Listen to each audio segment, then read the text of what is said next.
Hi, everyone. This is Dr. Nancia Leath, and I am the host for Raw Stories. I am so excited today because of our wonderful guests. I first want to start off by apologizing. We started 2 minutes, well, I guess about 4 minutes late because my system crashed. The second was about to go on. So, technology. But anyway, I'm excited. The first guest we have is Wendy. Hi, Wendy. How are you? I'm super happy now. I've had a lovely time backstage with you. You are so awesome, Wendy.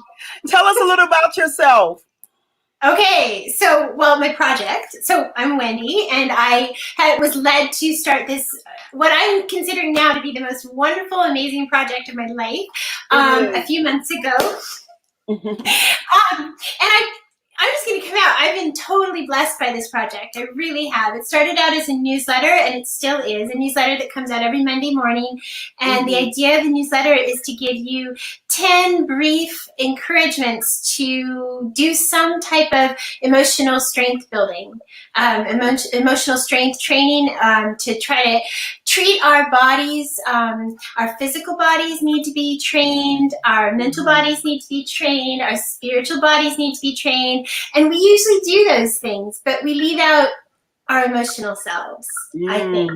And so the project's focused on really showing you that you can do these little steps every week to really strength train your emotional self. So the newsletter comes out every Monday morning, and then Thursday is followed with a podcast.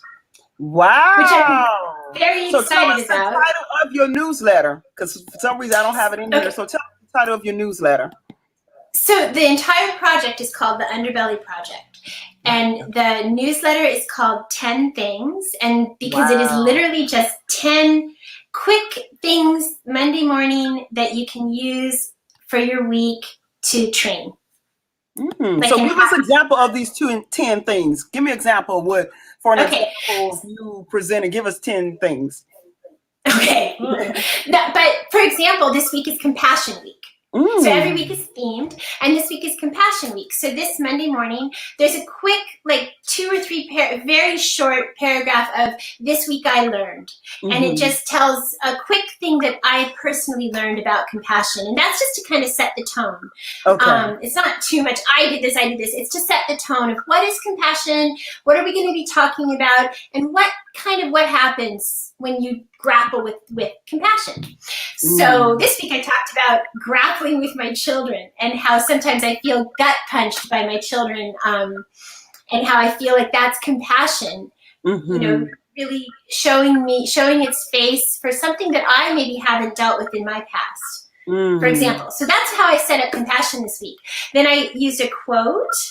Then there's a quote, and it's from something that usually it's not a well-known quotation. It's something that's very personal that I've really taken a lot of time to find for people. And then I go through 3. One is a journal prompt. Then is a little quest that you can try to challenge yourself with. And this time the quest is a mindfulness meditation called Metta, so a loving kindness meditation. Wow. And then, and the prompt this week was one for self-compassion, learning self-kindness and self-compassion. And then I do another thing called leveling up. So if you really want to challenge, there's a little bit going deeper and trying to, and this time it was trying to find someone that you think is in your out group, someone that's not generally speaking in your personal in group, and trying to find all the things in common that you have with that person to try to help you get a little bit more compassionate to try to, and the leveling up one is one that hopefully will kind of agitate you a little bit, try to challenge you a little bit more. And then I give a recommendation for another podcast that I really like. So this week I chose the Fred Rogers one. There's a podcast dedicated to Fred Rogers, so I had to do that.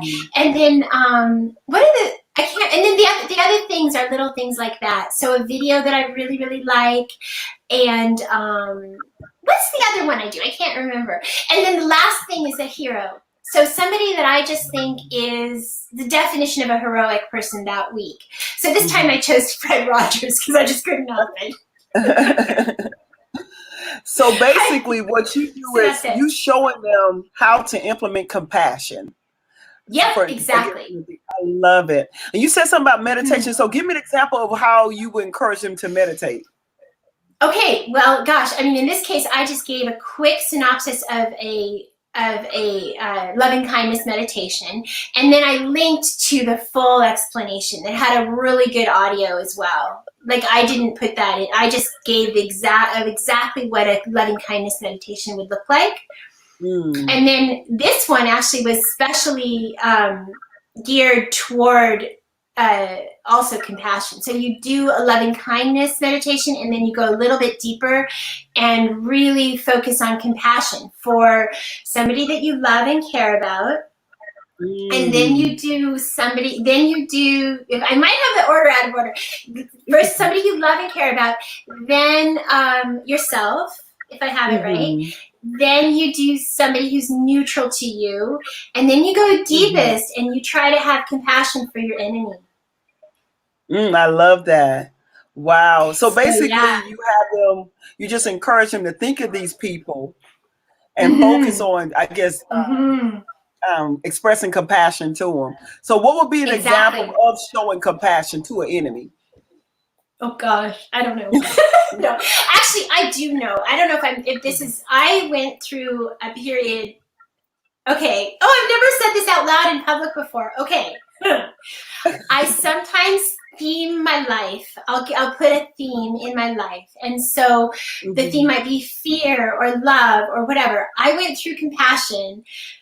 This is quite a few years ago. I sat through loving kindness meditation, and I ended it. I hope no one hates me for this. I ended it by attempting compassion for Hitler. Oh no, that's good. Because that's good. No, this is good. Hard. It was really hard.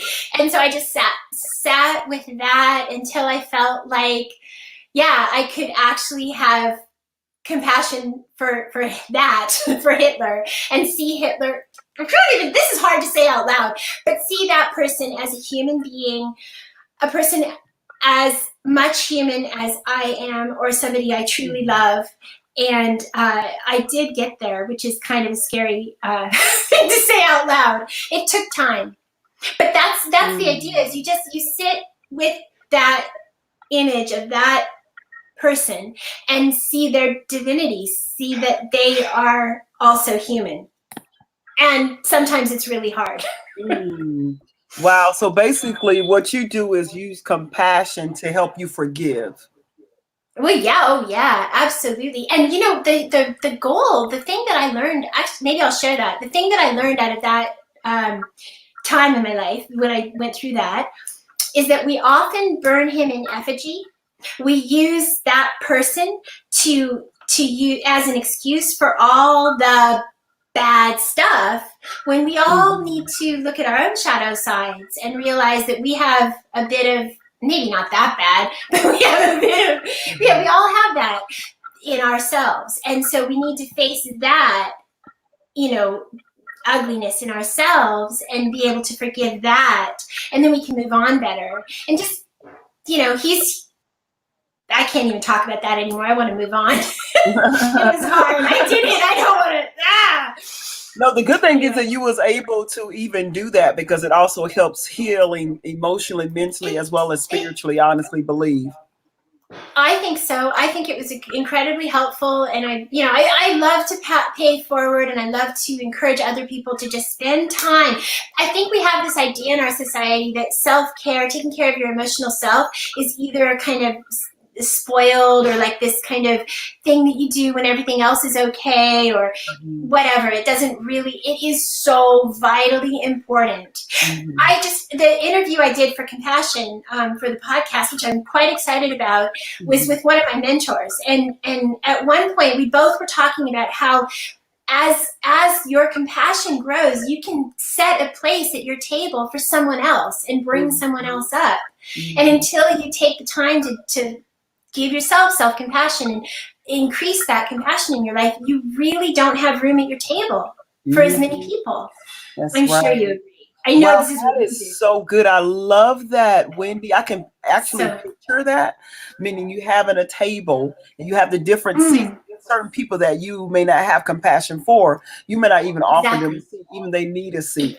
But when you have that compassion, you're willing to give them a seat and hear their voice and see what they have to say to understand their why in order to find that forgiveness. So that is wow. That absolutely, is really good. And I just think it is really important. It's just as important as being physically fit, mentally fit, spiritually fit. It really is that important. So that's my thing.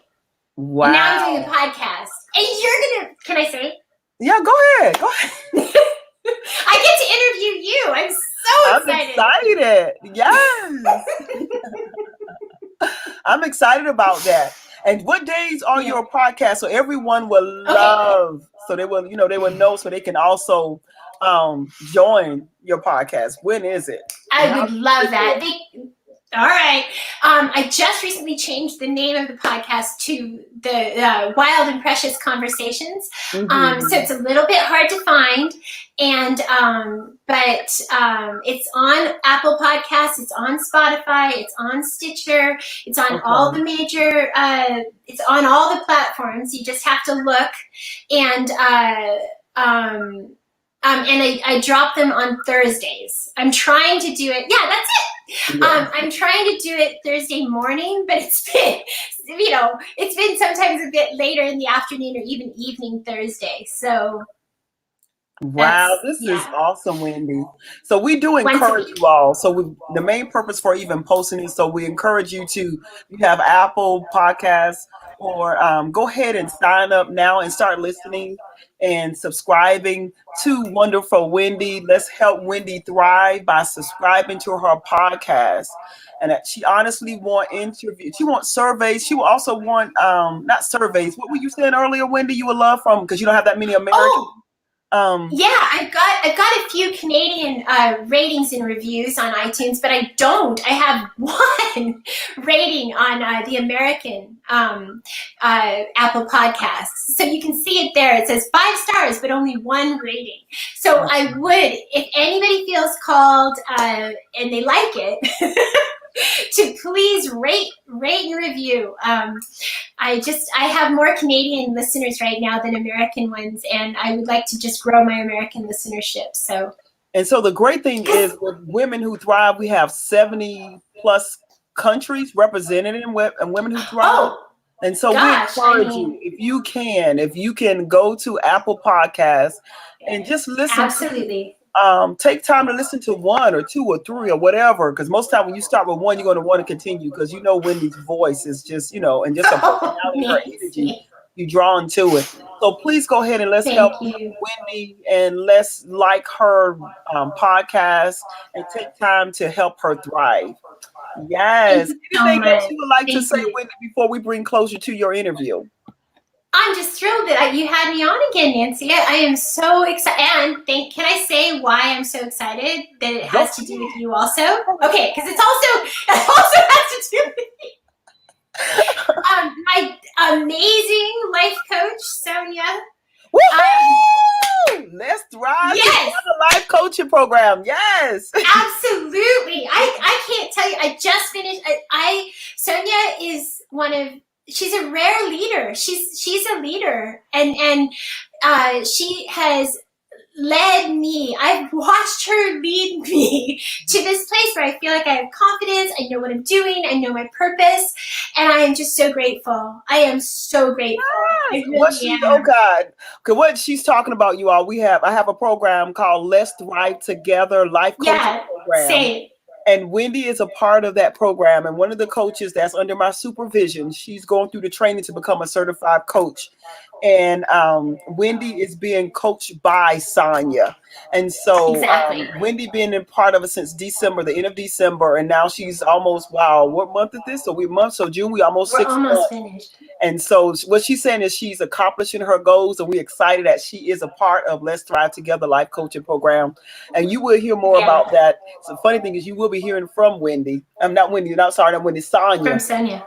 And Oh, then in good. the future, because she will be working with me. So I'm very excited about that. And I'm excited about you reaching your goals.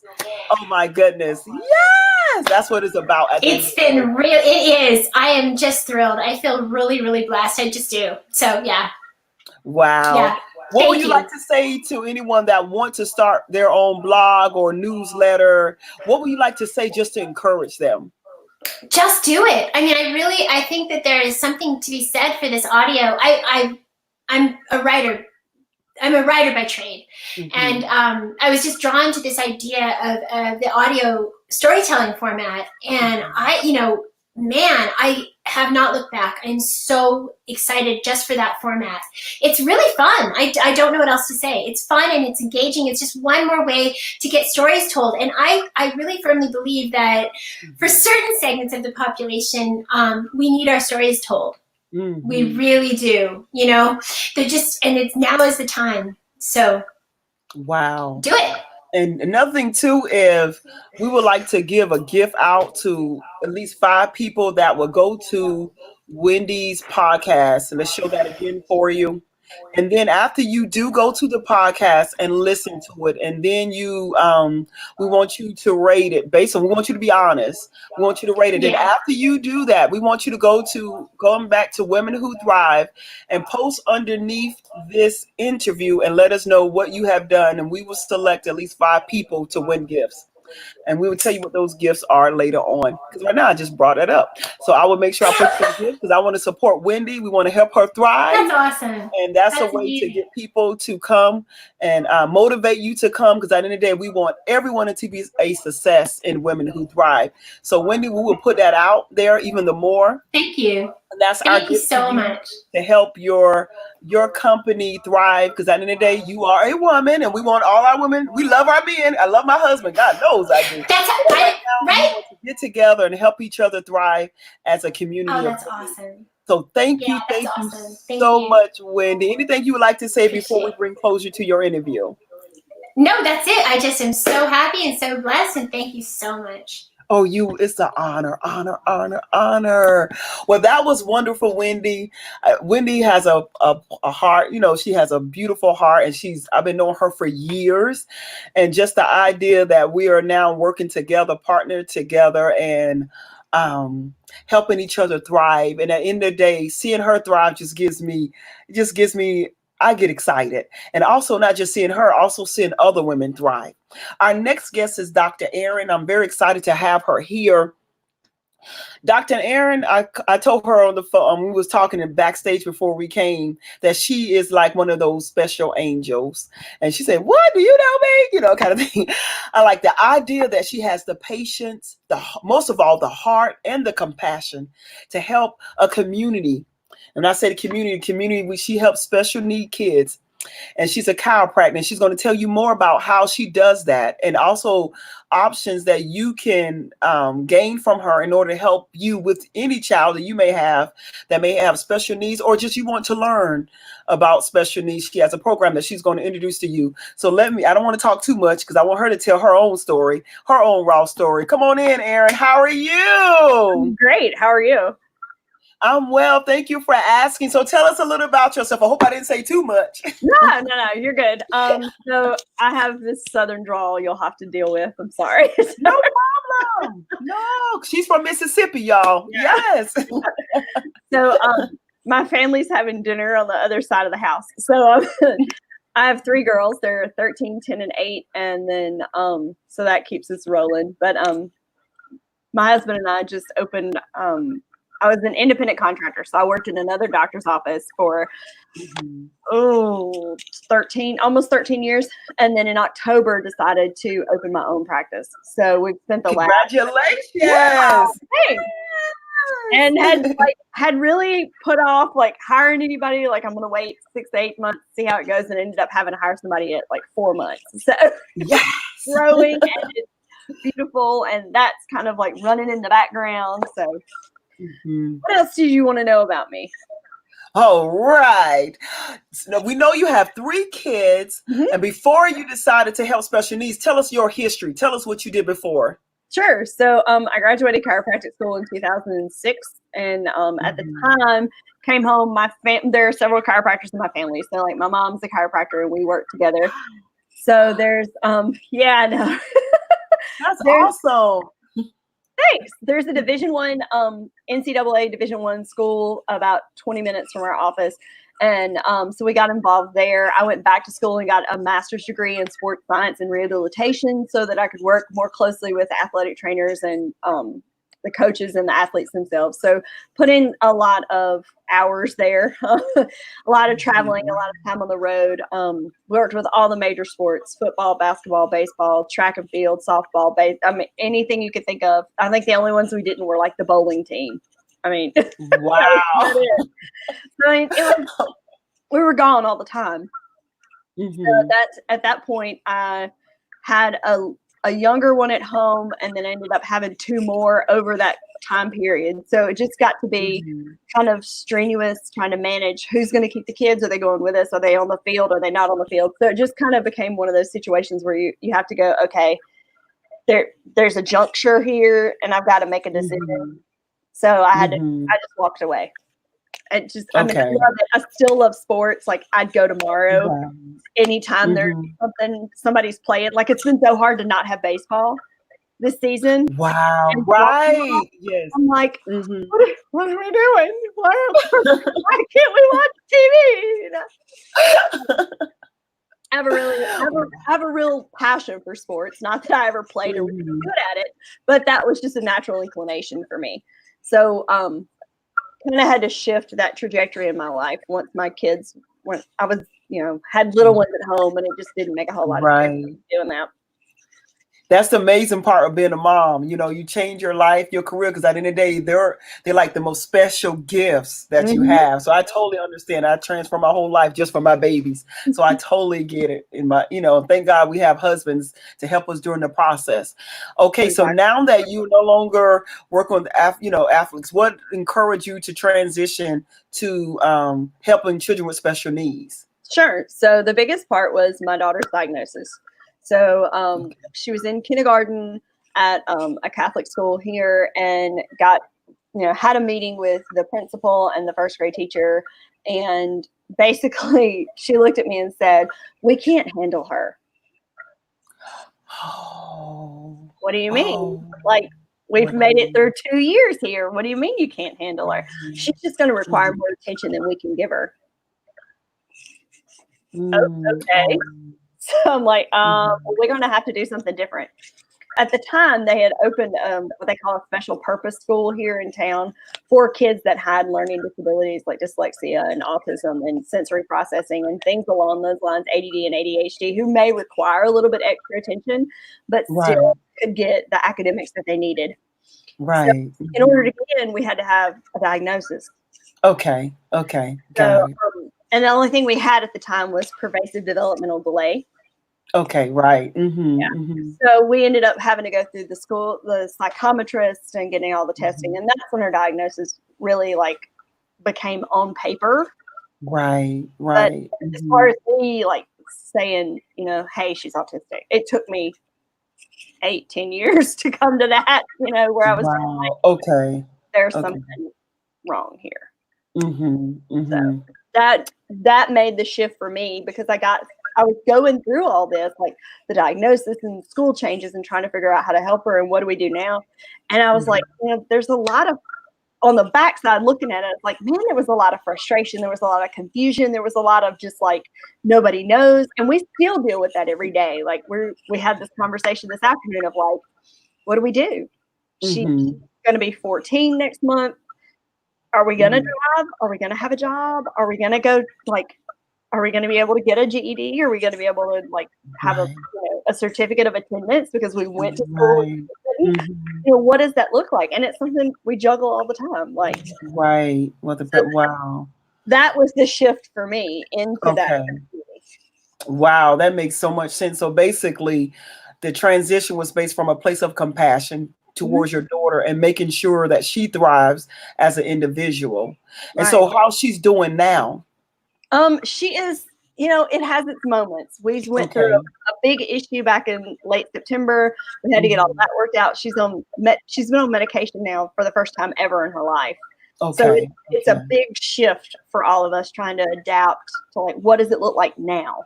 Right. What will it look like? Right. And then, right. Yeah. That's amazing. We had like 2 moms, I think, during close to Mother's Day, and both of them had children with diagnosis of autism.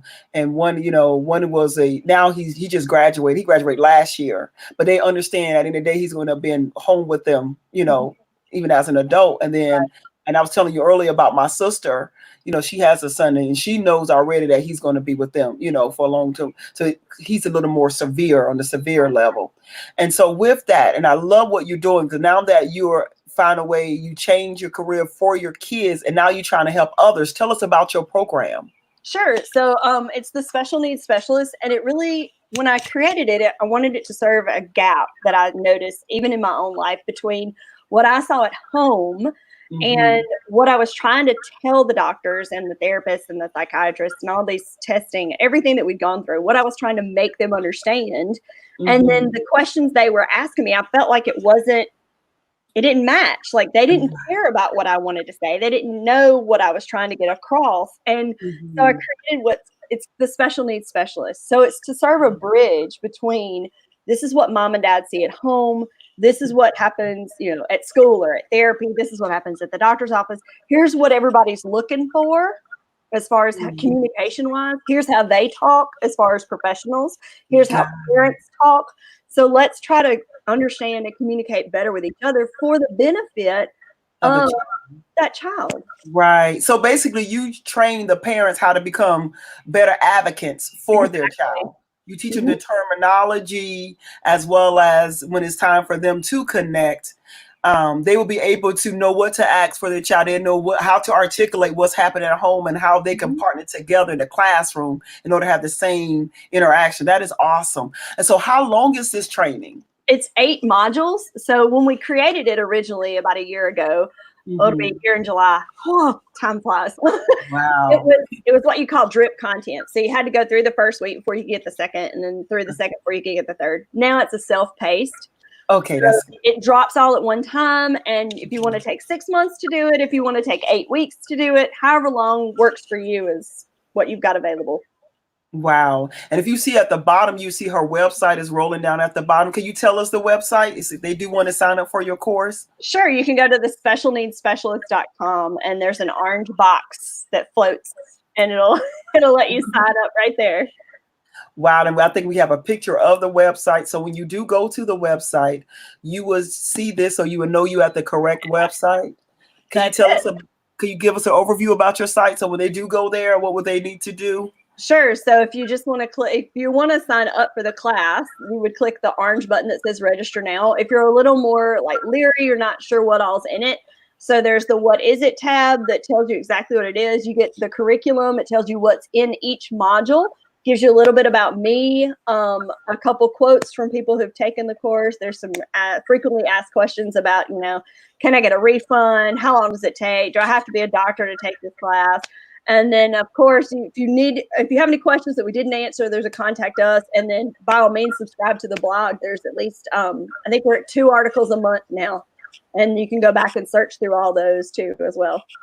Oh, wow. And so people that have taken your class, the training, can you give us an overview of what they have said and how has it helped them? Sure. So the last most recent comment or feedback that we got back was a physical therapist, a DPT, who took the class in California. Made some great suggestions, and we made some changes to that. But she found the information very helpful, very thorough, things that she could put into practice, a lot of stuff that she knew, but a lot of stuff that she didn't. So we took the information that she gave us in feedback, and we made some changes and tweaks, and hopefully it's better than it was a couple months ago. So. Oh, I love it. Do you offer like a certificate at the end of the Right. So if you need continuing ed hours, it's through IBCCES. Oh, initials are not my there's 14 credit hours if you need them. Awesome. And then everybody that finishes the program, once you finish and provide your feedback, it allows you to download your certificate. Awesome. And how would you like to encourage a mom or even a father that may be watching right now and that, maybe in that transition, because right now we're doing this whole virtual school environment. Oh my, yes. With, that may learn completely differently. How will you encourage them during this process? The thing is try to keep as much of a routine as you can. Everybody likes the structure. Everybody likes the schedule. And I've told I don't know how many instructors, educators that they've sent home packets. You've had Google Classroom interactions, and I'm just point blank honest about this stuff. I don't cut through anything, Right. And I just said, "Are you really grading it?" Right. No, we're not. Like, well, then why are you pressuring everybody to do it if you're not going to count it? Like for my daughter, for example, I got an email from the school last week that said, we're not going to count, the last 9 weeks is only going to count 15% of their grade for the year. Oh, wow. Okay. Okay. Wow. Okay. Okay. It took us 4 of the 9 weeks to figure out what you wanted and how to do it. So. Right. I say that's good for the child, especially the child's having children having a hard time adapting to the change. Oh, yeah. Sensory in front of the light, the computer, long period of time, or their attention span. So that's good. That's good to know. I think every county is completely different. I think we had a post in Women Who Thrive, and one person asked a question, about the grade system. So I think you in Mississippi. So, it really depends on the different county. Oh, absolutely. Passed and failed, and then we have some people, they take whatever you made before it started, before they left, the classroom, and then they may take a percentage. So it's good to know that the school systems are doing accommodations for students because of because of the transition as well as the different learning styles. Oh, absolutely. Can you see this in the future for your kids of next year? Or do you want them back in the classroom? It's funny that you asked that. I only have, for the last 2 years, I've only had one actually in school. Okay. So we've homeschooled 2 of the 3. And they just opened a charter school here in our town. So my oldest and my middle had to sit a test last Thursday, actually, to see if they could get in. Oh, wow. Yeah. Okay. So I'll have 2 in school and 1 at home. I don't, we've done actual book homeschool, like paper, and then this past year we did online. So my kids are already accommodated to that. Oh, okay, that's good. That's good. So everybody, that was the big thing when all this COVID started. Like, how are you handling like your kids being home? And I'm like, they've been at home the whole time. I totally get it, because my son, we do homeschool too, and we use Georgia Cyber Academy. It's a program. Okay. So the teachers are there, do the work for him, but we have to make sure he follow through. So I do understand what you're saying. So that's good. And now, the shock for a lot of parents, like, oh my God, I have to be home and watch these kids and, do this, be a teacher, especially the ones that may have, have problems sitting in front of a computer for a long period of time and doing the work, that could be difficult. Wow. It is. It has been for us. It's been a challenge of like actually not so much. We didn't have so much interactive stuff as we had. Here's your assignment. Good luck. So it has really been a change to pull her out of the classroom where she's used to having her friends and having the interaction and being with her teachers and changing classes to where she's at home and here's your list of assignments. Here's your papers. Let's walk through this. And let's do it over because we got to do our math again, or we got to rewrite this sentence, or this doesn't make sense. So there's been some days where we're just like, you know what, not today. It is. We'll do it tomorrow. There's always Sunday night at 10 o'clock. I know, right? And so your goal, with this, how will you encourage a family like, we believe we need this, especially prepare for next year's school year. And, because you want to advocate, you want to be the strongest advocate for your children, how will you encourage them? How will you sell this to the parents, that are listening right now? So the biggest thing is like, as a parent, you want to be able to do anything and everything your child wants or needs, especially the needs and most of the wants, right? So when you have a situation like a kid that's on the spectrum or that has sensory processing disorder, they can't always advocate for themselves. So it's your job as their parent, as their caregiver, as their guardian, to say, okay, this is what they need. How do we get this for them? So this allows you the terminology, the understanding, because we go through how your brain works and how it looks in different arenas, how your brain should process stuff and how it does when you have a disorder or it doesn't process like you should.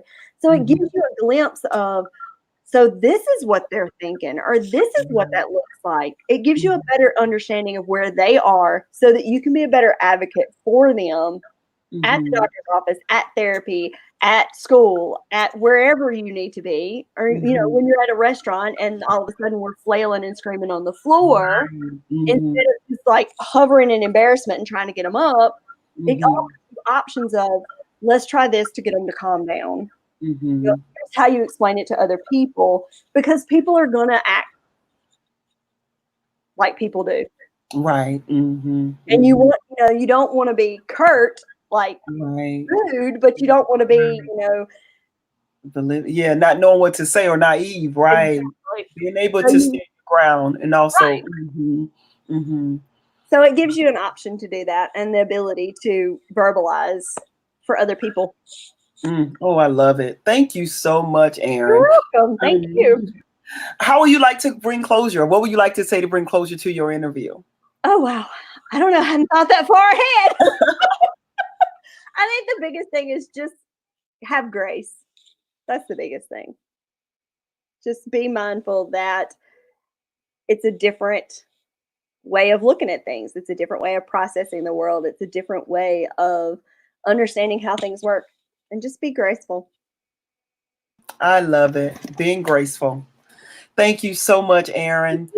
I'm going to bring Wendy. I think Wendy is still here. Thank you, Wendy. Thank you. We had so much fun even before the interview. Totally. I'm about to sign my sister up for your 8-week course. That's what I'm going to say on my phone. Yay! Yes! Loved hearing what you had to say. Awesome. Wow. This is good.